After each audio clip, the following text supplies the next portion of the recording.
After Hour Stories. Tonight's story, The Last Train at 11:42. At 11:42 on Thursday night, the final westbound train closes its doors on 3 empty seats, one exhausted pastry chef, and a paper bag of croissants you have classified as evidence. The train pulls away from Calder Terminal with a tired metallic sigh. Rain freckles the black windows. Your reflection floats over the tunnel wall, hair pinned up since before sunrise, wool coat buttoned over kitchen whites, and a business course binder balanced across your knees. The binder is open to a page titled Break-Even Analysis. The paper bag contains 6 almond croissants that spread too far in the oven. They taste excellent. They simply lack structural ambition. Your instructor had called imperfect inventory a learning opportunity. You had called it Thursday. The course lasts 8 weeks. At the end of it, you are supposed to present a complete plan for First Light Bakery and decide whether to sign the lease waiting in your inbox. Tonight was week 1. At Mercy Square, 3 stops into the journey. The doors open. A man in a dark navy coat steps inside carrying a worn medical bag. He is tall enough to duck beneath the hanging root mat, broad through the shoulders, and lean at the waist in the practical way of someone whose strength belongs to his work.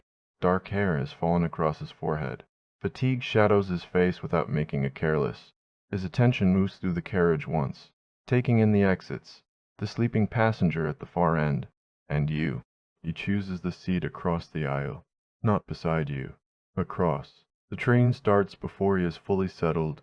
Your binder slides. A loose page skates toward the floor. He catches it beneath the toe of his boot. Then he leans down, lifts it by one corner, and offers it back without reading more than the heading already facing him. Your break-even point was making an escape, he says.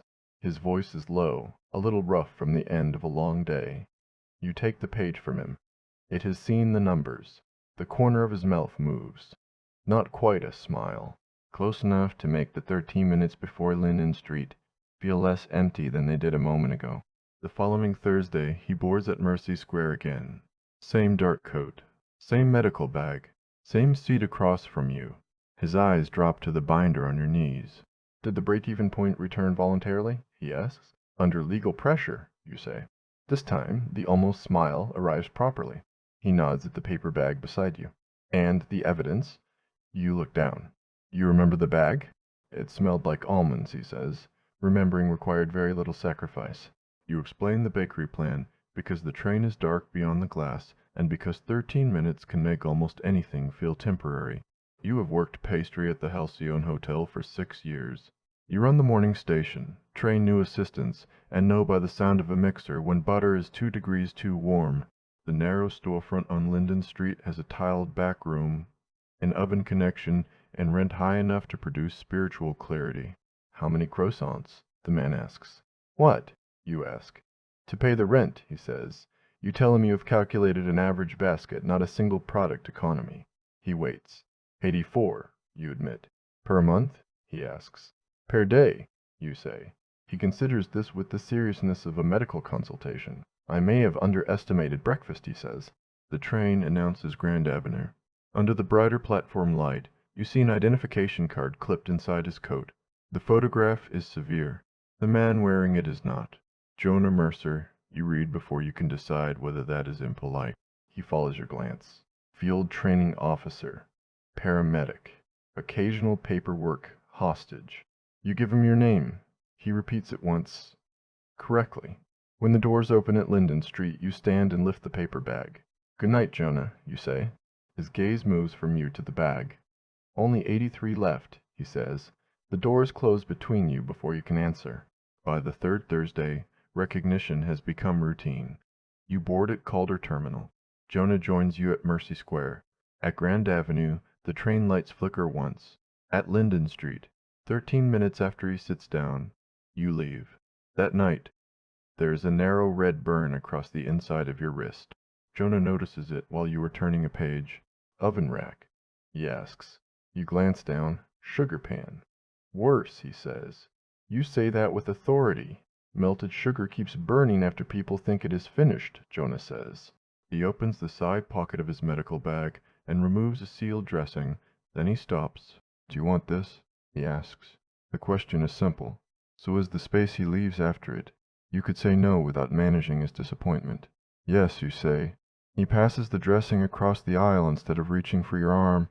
You begin to unwrap it with your tired fingers. The package refuses cooperation. Jonah watches you struggle for exactly 2 seconds. May I? He asks. You hold it out. His hands are larger than yours, marked by a pale scar near one thumb. They move with economical care, opening the package without touching the sterile pad. He gives it back. I assume telling you not to work tomorrow would be pointless, he says.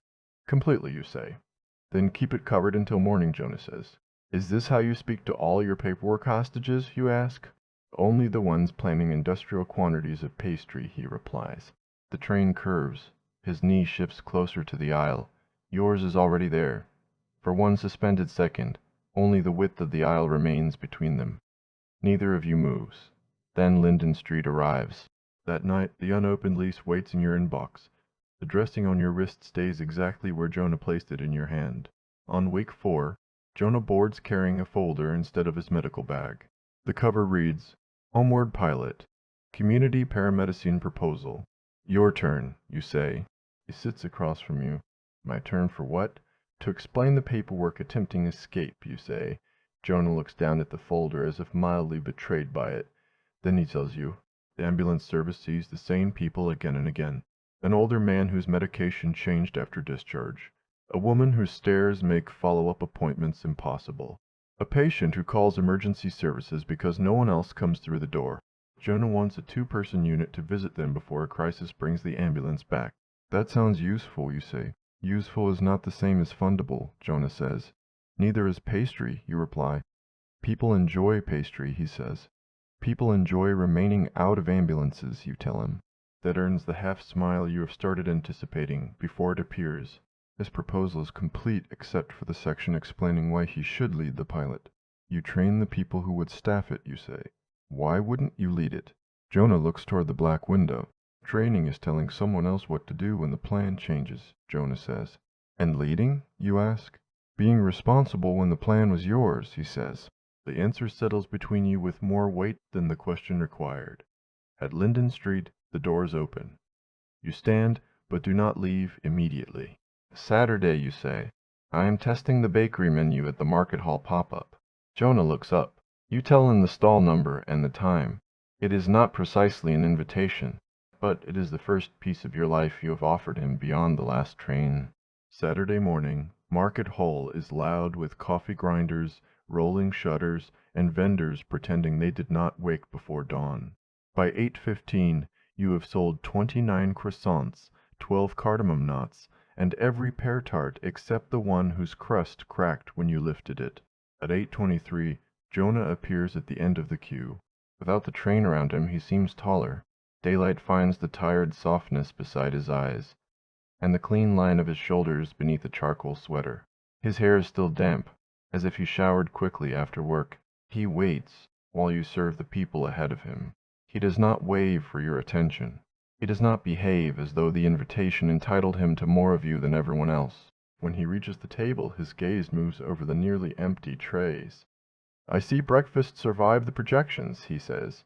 The sample size remains irresponsible, you say. Then I should contribute, Jonah replies. He buys 2 almond croissants and the cracked pear tart. That one isn't display quality, you tell him. Neither am I. I came directly from work, he says.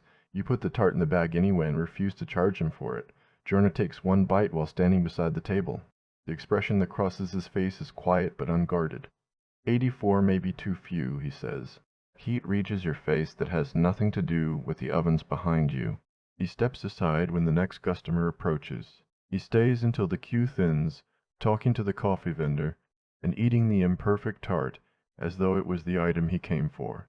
When you begin stacking empty trays, Jonah returns to the table. Would carrying something be helpful, he asks, or would it interfere with the system? You look at the crates, then at him. The blue one goes to the loading door, you tell him. He lifts it easily against his chest. The sweater draws taut across his back. You direct your attention to the inventory sheet until it becomes trustworthy again.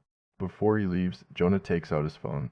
If I am writing the pastry crate letter of support, he says, I need contact information. You exchange numbers, both of you pretending the reason is entirely administrative. On the fifth Thursday, the seat across from you is occupied by a man sleeping beneath a construction helmet. Jonah boards at Mercy Square, sees him, and stops beside your row. "Would you rather move?" Jonah asks. The carriage is more crowded than usual. A concert has emptied 3 stations east, filling the aisle with damp coats and bright voices. There is one open seat beside you. "No," you say. "This is fine." Jonah sits down. He leaves as much space as the narrow bench allows. The train takes the curve beyond Mercy Square, and his shoulder touches yours anyway. Warmth travels through 2 coats with unreasonable efficiency. He does not pull away sharply enough to make the contact embarrassing. He simply settles close without assuming closeness. "How was the market?" he asks. 71 items sold, you say. 13 short, Jonah replies. That is not how product mix works, you tell him. It is how mythology works, he says. You turn toward him. At this distance, the faint scar beside his thumb is visible where his hand rests on one knee. So is the dark edge of stubble along his jaw. "And your proposal?" you ask. "Still missing the section in which I explain why I should be trusted with it," Jonah says. "You carried a pastry crate 12 meters without incident," you remind him. "Put that in the letter of support," he replies. The concert crowd erupts in laughter at the far end of the car. Jonah glances toward the sound, then back to you. His attention returning feels more intimate than the touch of his shoulder. At Linden Street, you stand.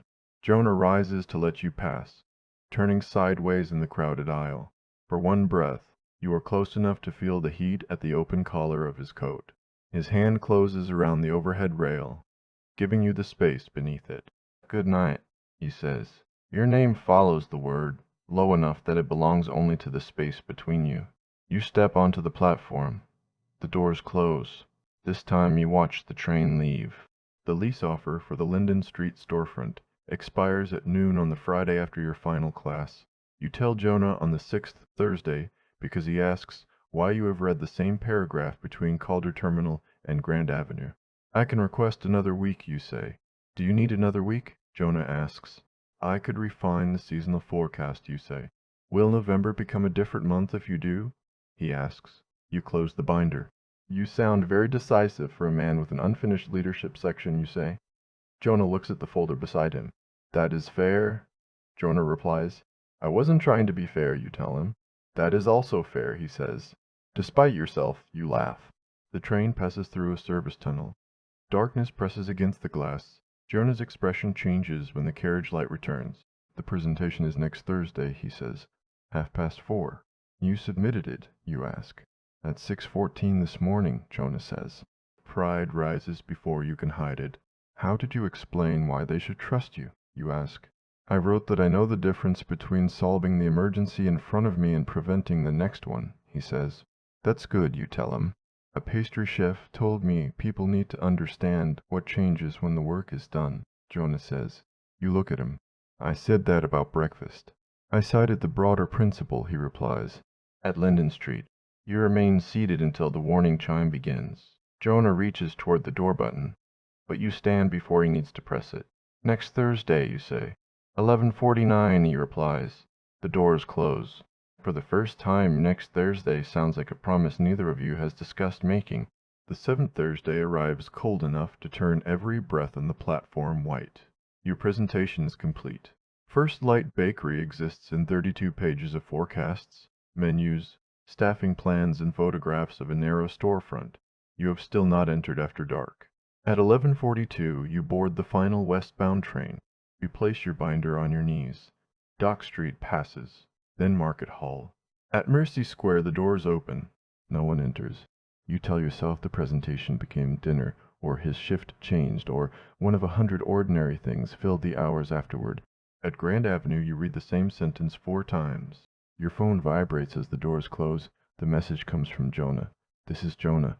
I won't make the train. I'm sorry." Below it, another message appears. "The presentation went well.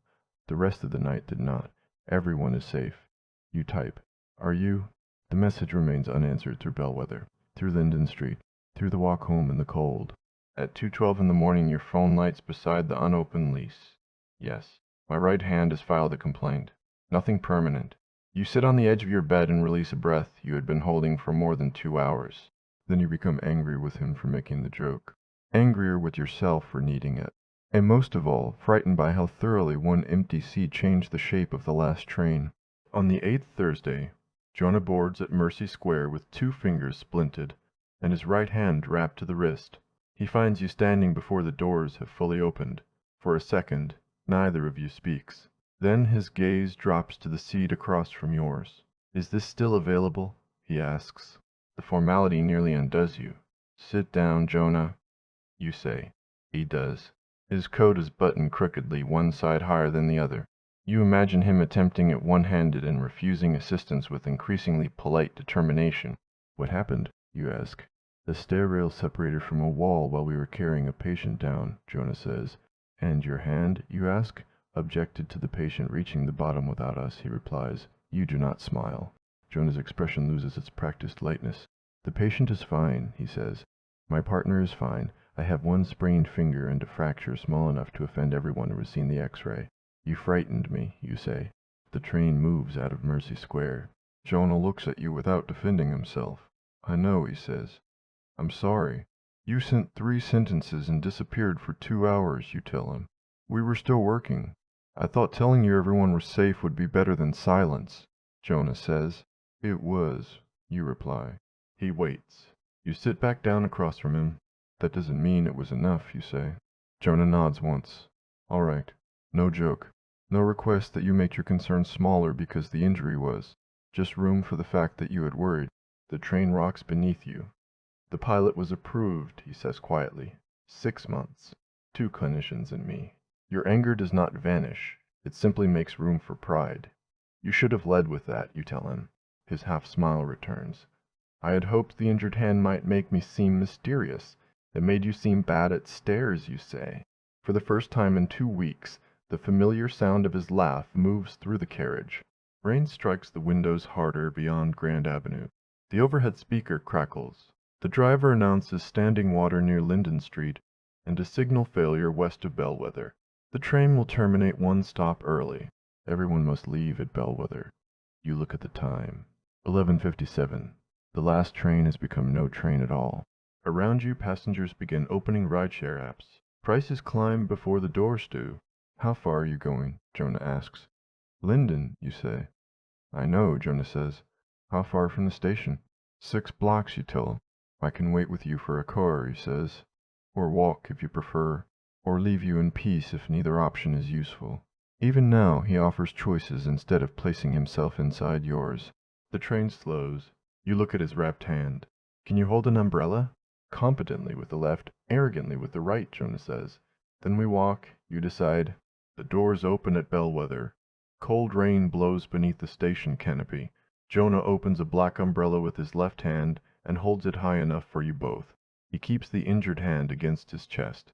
You take the strap of his medical bag before he can argue.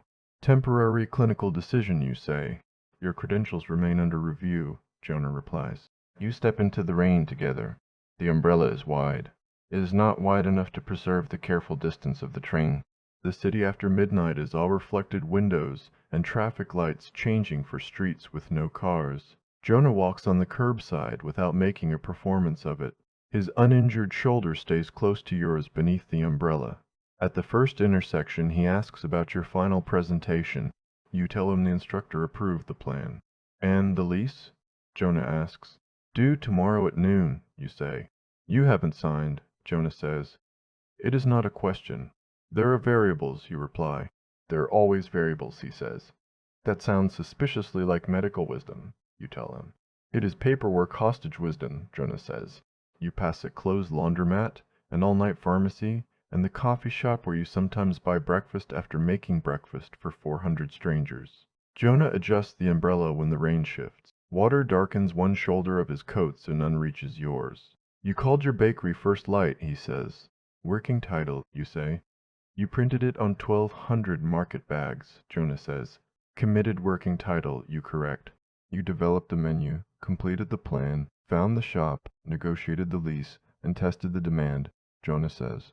"Are you attempting to make a point?" you ask. "I'm attempting to understand which missing fact will allow you to feel ready," he says. The question lands too close to something you have avoided naming. You stop beneath the awning of a narrow storefront. Rain moves in silver ropes beyond its edge. Gold lettering from the previous tenant still ghosts the glass. Behind it, the empty room waits in darkness. Jonah looks through the window, then at you. "This is it," he says. You reach into your bag and close your hand around the temporary key the landlord gave you 3 weeks ago. "Yes," you say. "Until tonight you have never brought anyone here." You unlock the door. The empty shop smells like plaster, rain, and the faint sweetness left behind by the florist who rented it before you. You turn on the work lights. One row flickers awake above a tiled service counter. The room is narrow but deep. A doorway at the back leads to the kitchen, where the gas line and oven connection wait behind new metal plates. Jonah stands just inside the door, water shining in his hair and along the shoulders of his coat. He does not fill the silence with praise. He studies the room the way he studies a new situation.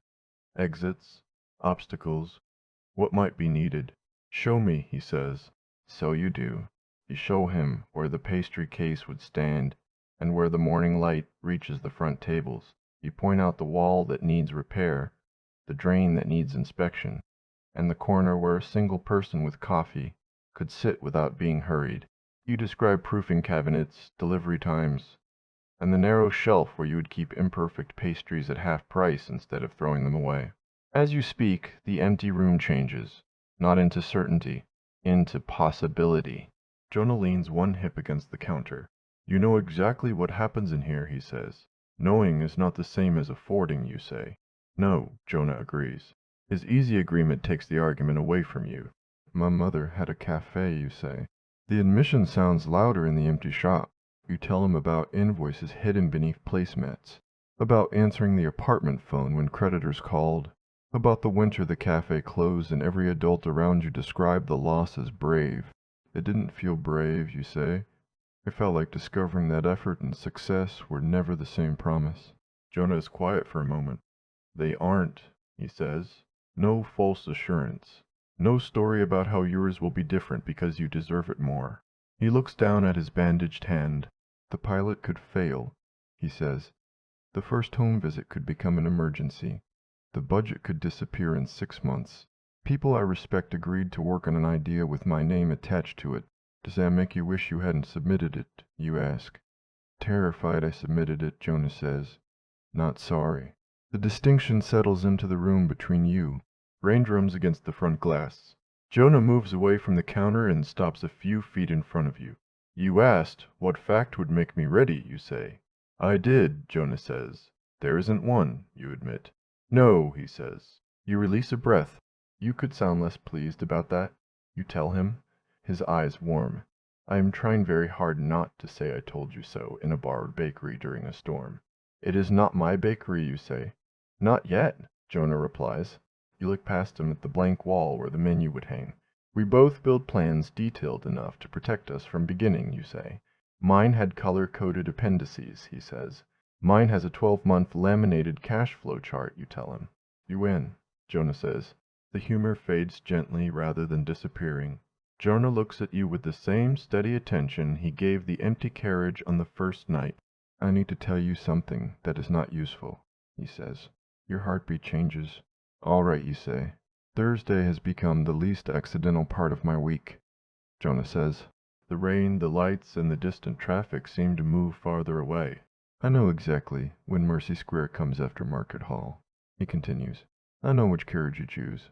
I know you read when you're worried and reorganize the same 3 pages when you're frightened." His gaze holds yours. "I don't want 13 minutes to be the only place I am allowed to know you," Jonah says. "Allowed, not entitled." The word leaves the choice where it belongs. "With you." You step closer. Jonah's breath catches so quietly you might have missed it anywhere but the empty shop. "What are you asking for?" you say.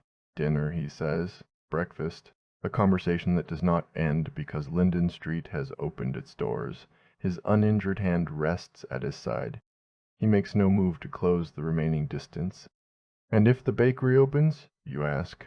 "Then I become one of the people waiting outside too early," Jonah says. "You work nights," you remind him.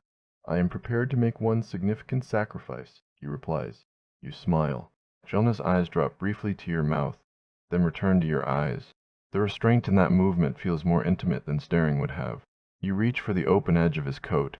The wool is cold from the rain. Beneath it, his shirt is warm where your fingers settle against his chest. His heartbeat is faster than his composure suggested. Ask me something that isn't about the bakery, you say. Jonah becomes very still. May I kiss you? Jonah asks. Yes, you say. The answer has barely left you when his uninjured hand rises to your face. He touches you carefully at first. The backs of his fingers warm against your cheek, giving you time to change your mind. You close the final inch yourself.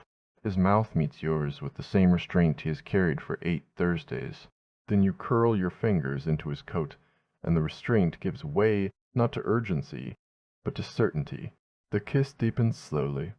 Warmth replaces the rain at your shoulders. Jonah exhales against you, and the sound is softer than his laugh, rougher than his voice on the train. His hand settles at your waist only after you lean into him. He tastes faintly of coffee. You taste the moment he stops treating this as something he has imagined, and begins to believe you chose it too. When you part, his forehead rests lightly against yours. The room is still empty. It no longer feels unclaimed. At 11:20 the next morning, you sign the lease for First Light Bakery. You do it with a lawyer's review open beside you, 3 months of operating reserves in the correct account, and fear sitting plainly in your chest. Fear does not disappear. It simply loses its vote. Jonah does not stand beside you while you sign. He is at the ambulance service introducing 2 clinicians to a 6-month pilot that might work and might not. Neither choice depends on the other being easy. At 12:14, a message appears on your phone. Did you do it? You photograph the new key against your palm. His reply arrives immediately. 84 begins tomorrow. You type back. 84 begins after the health inspection. 3 dots appear. Mythology remains flexible. You laugh alone in the empty shop. It does not feel like laughing alone. 1 week later.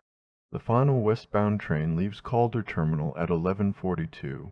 Your business course is over, but you spent the evening painting the bakery office and missed the earlier train by 9 minutes. At Mercy Square, the doors open. Jonah steps inside, carrying 2 coffees in a cardboard tray. His right hand is still wrapped, though the splint is smaller now.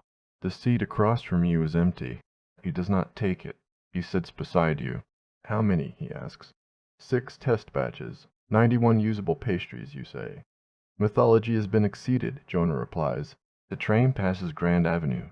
Your shoulders rest together without an aisle between them. At Bellwether, rain shines on the platform where the line ended the week before. At Linden Street, you stand. Jonah stands with you. The doors close behind you both. He carries the coffees toward First Light while you carry the key. Down in the tunnel, the last train continues toward Ashby Road without him.